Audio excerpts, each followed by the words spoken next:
할렐루야. 그리스도 이름으로 축복합니다. 지난주에는 장애아동의 이해와 발달장애 수업을 하면서 발달장애 그리고 다운 증후군 성장과 발달, 유전과 환경에 대해서 수업하였습니다. 우리가 구조적으로 장애아동일 때, 형태적으로 장애아동일 때는 쉽게 이해할 수 있습니다. 판단도 할 수 있습니다. 그러나 같은 것 같으면서 다른 것, 또 다른 것 같으면서도 같은 개인적인 특성을 가지고 생활에 아주 불편함을 겪는 그런 장애가 또 하나 있습니다. 학습장애입니다. 이번 시간에는 학습장애에 대하여 살펴보고 또 장애아동을 위한 특수교육에 대하여 짚어보는 시간 되겠습니다. 먼저 학습장애입니다. 이 학습장애는 국제합동위원회에서 학습장애란 듣기, 말하기, 읽기, 쓰기, 그리고 추론하기, 그리고 창의적인 사고, 또 수학적인 능력 이런 것을 습득하고 사용하기에 심각한 어려움을 나타내는 아주 이질적인 장애군입니다. 이 원인은 학습장애는 중추신경기능의 불균형이라고들 말합니다. 그래서 선천적으로 이런 장애를 가지고 태어날 확률이 많습니다.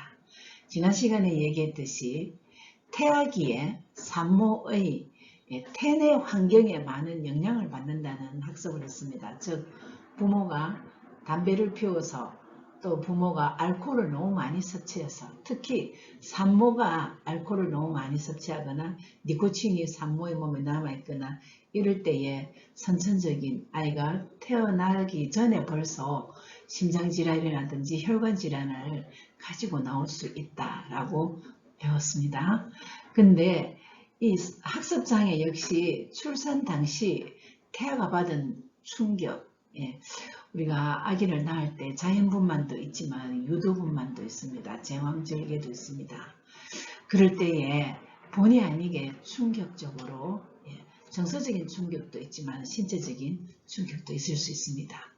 그리고 유해물질을 흡입했거나 그리고 식품을 통하여 농약이나 식품 첨가물, 대기오염 등의 아주 해로운 환경에서 태아가 살아갈 때에 그런 것도 하나의 원인이 된다고 합니다. 그렇지만 아직 명확한 답은 없는 상태입니다.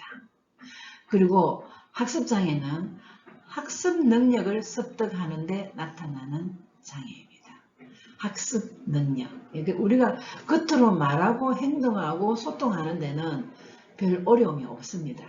근데 단지 학습을 할 때에 읽기라든지 쓰기라든지 셈하기라든지 그리고 앞과 뒤 전후를 연결해서 창의적인 학습 능력을 가져야 되는데 이런 것이 어렵다는 것입니다. 그래서 학습장애는 지적 능력이나 외부적인 문제가 없는데도 학습에 곤란을 겪기 때문에 같으면서도 다르다. 다르면서도 같다고 할 수 있습니다. 그 이상의 영역에서 매우 낮은 학업성 지도를 보이기 때문에 이것이 뭐 집안에 이런 유력이 있었나? 이런 이해를 할 수도 있고 그 다음에 또 뭐 공부를 잘못 가르쳐서 그렇나 하면서 뭐 개인 과외를 뭐 이런 것을 생각할 수도 있습니다. 그런데 그것이 하나의 질병이라는 것이죠. 감각기관의 장애나 정서장애, 정신지체 같은 다른 장애가 원인이 될 때에도 이 학습장애가 이제 나올 수 있지 않나 이제 이렇게 생각할 수 있습니다. 근데 이제 그런 문제는 학습 부진이라고 하지 학습 장애라고는 잘 하지 않습니다. 또 학습 장애 일반적인 증상은요, 우리가 흔히 알고 있는 뭐 이렇게 성적이 안 나온다, 그 다음에 학습의 성취도가 낮다, 이런 것보다 조금 세부적으로 볼 때에 학습 장애를 겪는 아이들은 지능은 뒤지지 않지만은 이해력은 좀 떨어집니다. 그래서 우리가 창조적인 지능도 있고 그 다음에 이해적인 지능도 있는데 예. 이해력은 좀 부족하고 그렇지만 생활하는 데는 크게 지장이 없지만 또 연령이 높아질수록 고학년으로 갈수록 그 차이가 좀 많이 나는 그런 증상을 보입니다. 그리고 또 어릴 때는 말이 늦거나 근데 아이들이 이제 모국어를 우리 영아기에는 이게 음성 언어 단어는 잘 안 되지만 그래도 주 양육자 부모하고 엄마하고 소통할 수 있는 단어가 모국어가 한 100단어 정도 된다고 합니다. 그리고 한 3살 되면 한 800단어, 4살쯤 되면 1000단어, 6세 이렇게 되면 1500단어, 그리고 7세 되면 자기 나라 모국어를 2000단어 이상 사용할 수 있는데 이런 아이들은 좀 학습장애를 가진 아이들이 언어 습득력이 좀 늦다고 합니다. 그래서 말이 늦거나 또 주의가 좀 산만하거나 다른 아이들과 원만하게 이렇게 소통하고 잘 놀지 못하는 그런 증상을 보입니다. 언젠가 한번 저희가 다니는 교회에서 장애 아동부가 있었습니다. 근데 멀쩡합니다. 아주 그 대근육 발달도 잘 돼 있고 그런데 이 소통이 잘 안 되니까 많은 아이들하고 싸움을 하더라고요. 날마다 얼굴이 볼개가 있고 화가 이만큼 차 있고 다른 아이들하고 원만하게 이렇게 이해력이 좀 떨어지기 때문에 오해를 잘하고 분노를 잘 내는 이런 증상을 현장에서 볼 수 있었습니다. 그리고 이 학습장애의 증상은 유아기 때부터 나타납니다. 유아기 때부터 나타나기 때문에 조기에 발견하면 치료하는 것이 매우 쉬워집니다. 선천적으로도 타고나는 경향이 많이 있지만 그래도 조기에 나타나는 것을 빨리 캐치해서 주의력 교육도 하고 집중 교육도 하고 또 특기 적성 교육을 빨리 하면 치료도 가능하다고 합니다. 근데 치료법은 치료 기간마다 차이가 있으나 대체로 동기를 부여하는 그래 또 이제 자기가 하고 싶어하는 의욕을 가지게 하는 이런 교육이 굉장히 효과적입니다. 우리가 흔히 물고기를 잡아주지를 말고 물고기를 잡는 법을 가르쳐 주라고 그러지요. 그런데 이 아이들에게는 물고기를 잡는 법을 아무리 가르쳐 줘도 이해력이 떨어지기 때문에 그 성취도가 굉장히 낮다는 거예요. 근데 물고기를 잡고 싶어 하는 마음이 생기도록 저 사람 뭐 물고기를 2마리나 잡았네. 어떻게 하면 그렇게 되지? 자기 스스로 물고기를 잡고 싶어하는 욕구가 생기도록 하는 그런 동기부여 교육이 상당히 학습장애 아동에게는 필요한 것입니다. 효과적입니다. 그리고 주의력을 증진하는 교육이 이거 이제 집중훈련이라 그러는데요. 아이들이 집중시간이 학습장애를 가진 아이들이 집중시간이 현저하게 짧습니다. 다른 아이들은 3분을 집중할 수 있으면 이 아이들은 그보다 훨씬 떨어지게 1분 아니면 뭐 3분 가까이는 가수가 한 2분 많으면 한 2분 정도 이렇게 떨어진다고 합니다. 그래서 감각과 지각을 통합하는 훈련을 시키는 것. 네, 지능적인 면도 있지만 직접 몸으로 손으로 오감각으로 느낄 수 있게 하는 그런 교육이 효과적이라고 합니다. 근데 학습장애는 학습장애로 끝나는 것이 아니라 2차적인 피해가 있을 수 있습니다. 학습장애 아동은 겉보기에는 정상적인 아이와 다를 바가 없어서 학습 능력에 문제가 있어서 잘하고 싶어도 못하는 그런 건데 왜 못할까? 부모는 이해가 잘 안 되는 거예요. 그래서 굉장히 부모가 잘못된 판단을 해요. 너가 집중을 안 하기 때문에 이렇게 안 되는 거야. 너가 뭐 이거를 안 했기 때문에 엄마 시킨 대로 안 했기 때문에 뭐 이런 식으로 아무리 집중을 하고 싶어도 집중이 안 되는 거예요. 읽기를 잘하고 싶고 그 다음에 또 어떨 때는 생각은 멀쩡한데 이 표현이라든지 이런 게 잘 안 될 때도 있고 너무 하고 싶은 의욕은 있는데 이게 자기에게 학습적으로 소화가 안 되는 거예요. 이 학습에 자기가 적응이 안 돼요. 하나의 질병이라는 것이죠. 근데 이거는 학습 방법에 문제가 있나, 학습 능력에 문제가 있나 이러면서 잘못된 판단으로 굉장히 아이를 괴롭힐 수 있습니다. 그러면서 그 아이를 문제아로 보는 거죠. 그리고 산만하다고 많이 야단도 치고 어떨 때는 볼도 세우고, 그리고 게으르다고 그러고, 그냥 난 안 된다, 못해 이렇게 하면 또 반항하러 나긴 하고, 머리가 나쁜 아이가 아닌가, 아주 부정적인 시각으로 봅니다. 그래서 친구들 간에도 의사소통이 안 되기 때문에 따돌림을 받을 수도 있고요. 그러다 보면 굉장히 자존감이 저하됩니다. 자존감이 저하되면 어떤 모든 의욕이 좀 상실을 할 수도 있습니다. 그래서 불안한 정서를 형성할 수도 있고 대인관계가 어려워집니다. 이런 것들이 전부 학습장애의 2차적인 피해입니다. 우리는 어떤 부모가 아이가 질병을 앓고 있는데도 그걸 모르고 문제아야, 게으른 아이야, 반항만 해, 이런 판단을 하면 정말 그 아이 입장에서는 슬프겠죠. 나중에 이 아이가 학습장애다, 발달장애라는 것을 알고 난 뒤에 가슴을 치면서 눈물을 흘리는 부모가 있었습니다. 우리가 현장에서 장애 아동을 이렇게 보살피는 기관, 시설에서 현장에서 흔히 볼 수 있습니다. 우리 아이가 이런 질병을 앓고 있는 것을 모르고 아이를 문제아이라 그러고 아이를 게으르다 그러고 그 다음에 잘 따라오지 않으면 머리가 나쁘다 그러고 너무 많이 야단을 쳤다는 거예요. 그래서 이렇게 우리가 장애 아동의 이해를 공부하면서 정말 발달장애의 질병을 앓고 있는지 학습장애의 질병을 앓고 있는지 이런 것을 잘 판단할 수 있어야 됩니다. 이런 것이 잠깐 있다가 잠깐 좀 주의가 산만하고 이해가 안 되고 학습의 성취도가 낮고 없어지면 그건 학습장애가 아닙니다.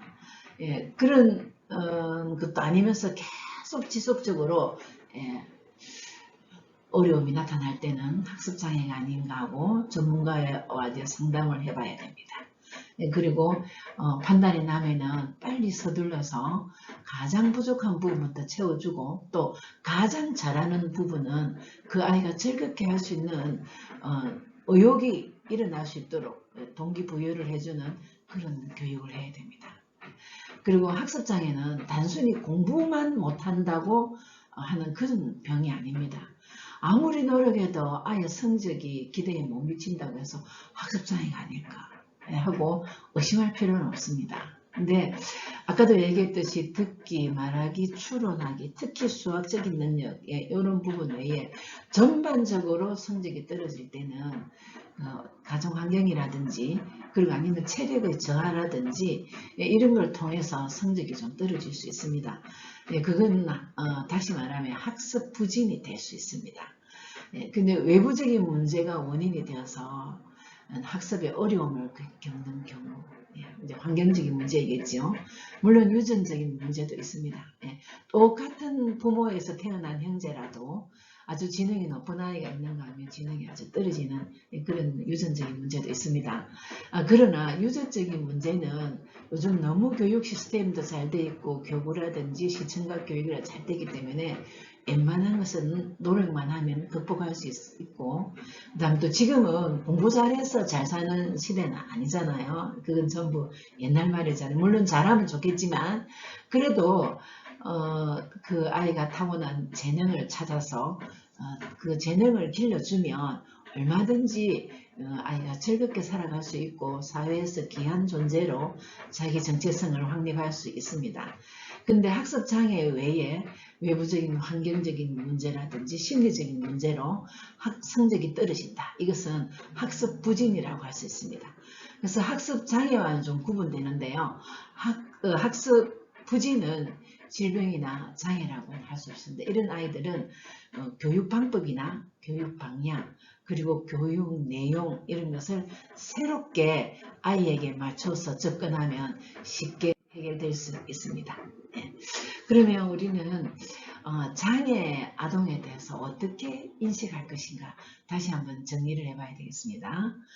장애 및 장애인에 대한 이해와 긍정적인 인식을 가져야 되겠습니다. 그들을 이해해야 되겠습니다. 장애가 가지는 다양성에 대해서 이 본인이 얼마나 사회적으로도 불리함을 당할 수 있고 또 본인도 굉장히 힘들잖아요. 그러나 우리는 비장애인들은 그들이 비장애인들과 함께 사회 통합할 수 있도록 도와줘야 될 의무가 있습니다. 그들을 비하하거나 그들을 너무 불쌍하게 여기거나 그렇게 할 필요는 없습니다. 그것 오히려 일반 비장애인들과 함께 잘 적응할 수 있도록 그들의 장애 부분을 그들의 특징이라고 보고 존중해주며 도와주는 생각만 있으면 됩니다. 그리고 장애인의 인권과 관련된 법과 제도를 잘 지켜서 최대한 우리 장애 아동들이 나중에 성인이 되었을 때에 자기 정체성을 확립하고 사회에 적응하는데 최소한의 어떤 불편함도 느끼지 않고 할 수 있도록 우리는 최대한 고려하고 교육적인 지원도 있어야 되고 시설적인 문화적인 지원도 충분히 갖추어 나갈 것을 지향하여야 되겠습니다. 그것이 올바른 장애 아동에 대한 인식입니다. 그 다음에 장애인의 자율성 및 자립에 대한 존중입니다. 꼭 힘이 세고 그 다음에 꼭 머리가 우수한 사람만 이 사회에서 필요한 사람은 아닙니다. 얼마든지 장애를 가진 아동도 이 다음에 성장해서 그가 타고난 한두 가지의 재능을 발휘할 수 있습니다.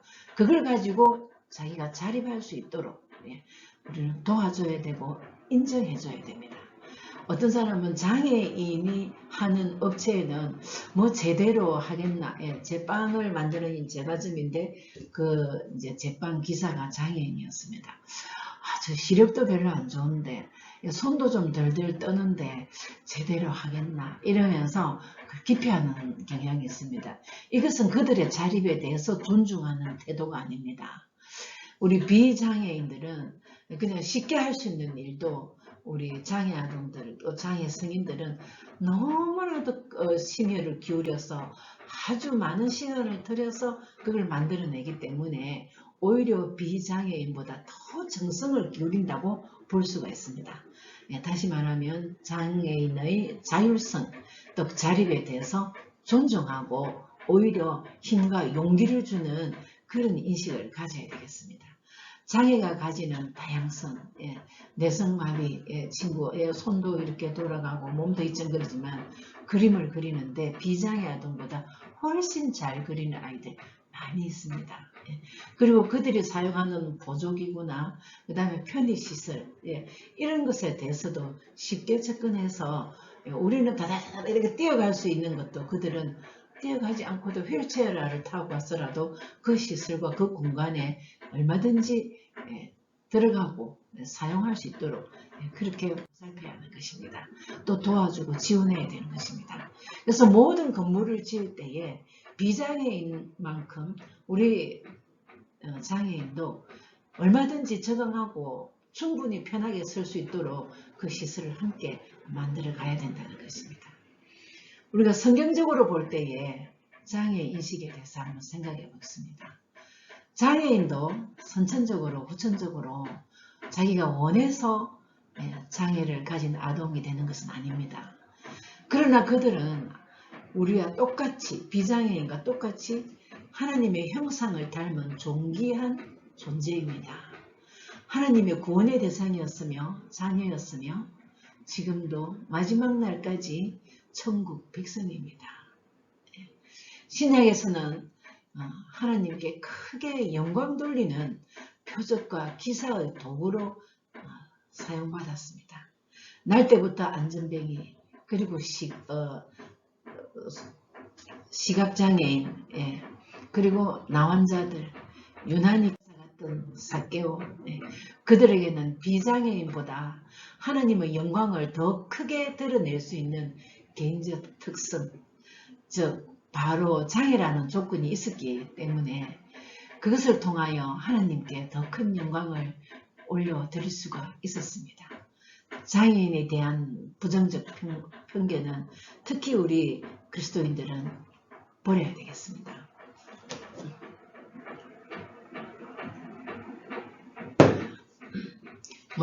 가장 먼저 버려야 할 것은 불쌍하다, 힘들겠다. 그러니까 단체 활동에서 제외시키자.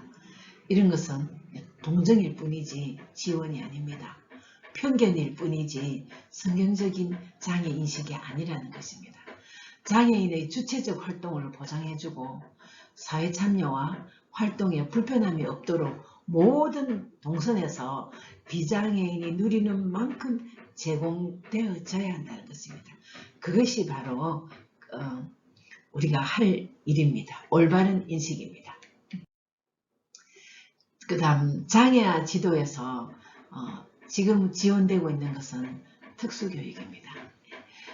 우리 장애인들에게는 물론 일반적인 교육을 근간해서 교육을 해야 되겠습니다만 또 특수교육법으로 정해가지고 특수교육을 할 수밖에 없는 그런 장애를 가진 아동이 많이 있습니다.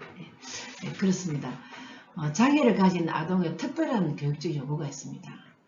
그냥 팔이 하나 없다거나 뭐 다리가 하나 없다거나 뭐 이런 친구들은 특수교육 대상이 안 될 수도 있습니다. 일반적인 국가에서 정해놓은 국가 기본교육에 얼마든지 적응할 수 있는 능력이 있기 때문입니다. 그렇지만 시각장애인이라든지 청각장애인이라든지 그리고 또 내성마비 이런 친구들은 특수교육이 굉장히 필요하고 발달장애 아이들도 특수교육이 굉장히 필요합니다. 그래서 국가에서는 장애인 등에 대한 특수교육법을 2008년에 제정을 하였습니다. 그리고 이 장애를 가진 아동의 교육적 욕구를 충족시키기 위해서 그 특성에 적합한 교육과정 그리고 특수교육 관련 서비스를 제공합니다. 이것은 국가적으로 굉장히 필요한 것이며 그리고 또 선진국으로 갈수록 이런 교육제도와 법제도 그리고 교육법뿐만 아니라 복지법까지도 제정되어서 아주 장애인들에게 교육 서비스가 잘 되는 줄 알고 있습니다. 다음 이제 특수교육의 목적은 장애인 등에 대한 특수교육법 제1조의 특수교육법의 목적이 제시되어 있습니다.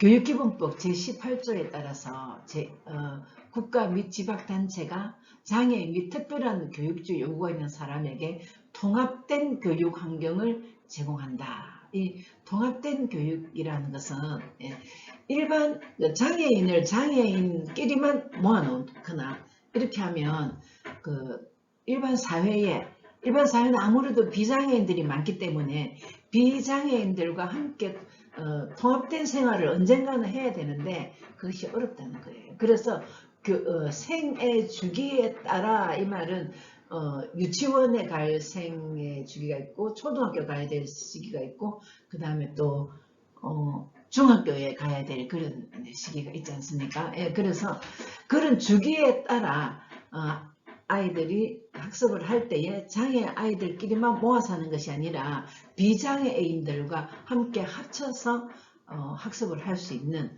그런 교육을 통합교육이라고 합니다. 그렇습니다. 그래서 장애 유형이나 장애 정도의 특성을 굉장히 고려해야 하는 것이거든요. 여기서는 그래서 자아실현과 사회통합을 하는데 기여하는 것을 목적으로 하는 거예요. 그러니까 예를 들면 발달장애 아동 같은 경우는 7살인데도 3살 정도의 정신연령이 밖에 안 되고 그 다음에 학습장애 아동 같은 경우는 이제 학교를 들어갈 아이인데 이제 어린이집에 가야 될 정도의 수준밖에 안 되는 거예요. 그러면 그 아동을 이 아이는 아동이 4살 정도 수준밖에 안 된다 이러면서 그 큰 아이를 발달장애나 학습장애 이런 아이들은 이제 그 내적인 부분이 성취도가 낮은 아이들이잖아요. 근데 신체는 굉장히 크잖아요. 근데 이 아이들을 4살과 3살과 섞어 놓으면은 발달의 속도가 너무 떨어지는 거예요. 근데 자기보다 훨씬 언어량도 많고 활동량도 막 대근육이 발달되어 있는 비장애 아동의 7세 아동반에 같이 저는 유치원을 운영하면서 그걸 느꼈습니다. 3살 반, 4살 반에 그대로 있을 때는 발달 수준이 예를 들면 한 학기가 진행되어도 일반 학급의 통합한 아이보다 훨씬 발달 수준이 지체되고 지연된다는 것을 느꼈습니다. 그러니까 언어 발달이 먼저 가장 표가 나고, 그 다음에 이제 수학적인 능력에서는 수리력이라든지 이해력이 굉장히 떨어지는 것을 느꼈습니다. 그래서 아무리 정신 연령이 낮고 학업 성취도가 떨어진다 할지라도 같은 연령에서 그런 일반 학급에서 이 특수 교육을 받는 아이들이 함께 수업을 하면서 그들에게 요구되는 특성, 그런 것을 고려해서, 그래서 그렇게 되면 담임 선생님이 굉장히 힘이 들겠지요. 장애 아동, 그래서 이제 그 장애 아동에 대해서 교육청에서 그 아이들만 특별히 보살펴주는 교사를 지원한다든지, 그 아이들에게 필요한 교구를 지원한다든지, 그런 제도가 있습니다. 그래서 이들이 사회 통합될 때 어릴 때부터 비장애인들과 통합된 생활을 해보게 하는 것. 이 아이들은 성적, 점수를 올리는 이런 것이 목적이 아니고, 자기를 표현하고 자아실현하고 사회 통합을 하는데 기여하는 것이 이 통합교육의 목적이기 때문에, 또 특수교육 대상자들에게 꼭 필요한 시간들이기 때문에 통합교육을 특수교육 아이들에게 실시하게 됩니다. 이것이 바로 특수교육법의 정해져 있는 그런 지금 우리나라에서 지원되고 있습니다. 그다음 특수교육의 목적은요, 특수교육의 대상자에게 비장애인이 제공받는 일반 교육의 목적과 차이가 있을 수는 없다는 것이죠. 그러니까 우리가 민주시민을 양성하고, 그 다음에 또 자기 정체성을 확립하며, 그다음 모든 기본생활 습관을 익히게 하는 것이 주로 영유아들에게 주어지는 교육 목표입니다. 그런데 그런 목표가 이 특수교육에 해당하는 아이들에게는 필요 없다는 것이 아니라는 것이죠. 그러니까 비장애인이 제공받는 일반 교육의 목적과 차이는 있을 수 없습니다. 그렇지만 비장애인들보다 지원의 차이는 있어야 되겠죠. 그냥 스스로 할 수 있는 아이들, 그 다음에 이해력이 빠르고 학업 성취도 높은 아이들은 이렇게 똑같은 목적을 가져도 크게 장애 아동만큼 지원이 안 해도 스스로 할 수 있도록 해주는데, 이런 아동은 개인적인 특성이 다 있기 때문에 지원의 차이는 있을 수밖에 없습니다. 그래서 다윗의 친구 요나단의 아들 이런 같은 경우는 친구의 아들이기 때문에 다윗이 왕이 되어서 굉장히 후하게 거두어준 그런 내용도 있습니다. 그 외에도 장애에 대한 말씀들이 구약에 많이 있습니다. 그러나 신약에서는 분명히 하나님께서 그 장애를 가진 사람들에게 하나님의 영광을 나타내는 도구로 사용하셨습니다. 우리가 비장애인이지만 나를 위하여 열심히 살다가 나의 복만 추구하며 살다가 가는, 그리고 시간을 보내버릴 때가 얼마나 많습니까? 비록 장애인으로 태어났지만 하나님의 영광을 위하여 사용된 것 정말 얼마나 영광입니까? 그렇게 볼 때 우리 비장애인들은 장애인을 불쌍하게 볼 수 있는 자격이 없는 것입니다. 우리는 교육도 특수교육, 그리고 특수교육에서 일반 아동들과 같이 학습할 수 있는 통합교육, 그런 거 말로만 지원할 것이 아니라, 연구로만 지원할 것이 아니라, 우리는 실생활에서 좀 더 질적으로 향상된 종합교육이 이루어질 수 있도록 여러분들이 열심히 공부를 해서 또 현장의 교사가 되면 관계 기관에 많이 우리가 배울 때 이런 점이 좀 부족하다 하더라. 그리고 또 여러분들이 실습을 나갔을 때에 이런 질적인 문제가 좀 향상됐으면 좋겠다. 경제적인 문제 같은 거 생각하지 말고 그 질적인 문제만 생각하면서 같이 한번 레포트도 쓰고 과제도 풀어갔으면 좋겠습니다. 이번 시간에는 이것으로 마치겠습니다. 다음 시간에는 좀 더 통합교육에 대해서 구체적으로 학습을 하도록 하겠습니다. 또 우리 그 기독교 대학 영남신학대학교에서 영상 수업을 계속 하게 될지 안 하게 될지 잘 모르겠습니다. 이 교무처에서 영상 수업에 대해서 조금 생각이 많은 것 같더라고요. 그런데 지금 이 과목은 수요일 저녁 시간으로 배치되었기 때문에 아마 계속 영상 수업을 하지 않으면 수요 예배와 더블이 돼서 수업이 어렵지 않겠다는 생각이 좀 듭니다. 특별한 지시가 없을 때까지는 영상 수업이 계속 이어지도록 하겠습니다. 건강하시고 다음 시간에 뵙겠습니다. 감사합니다.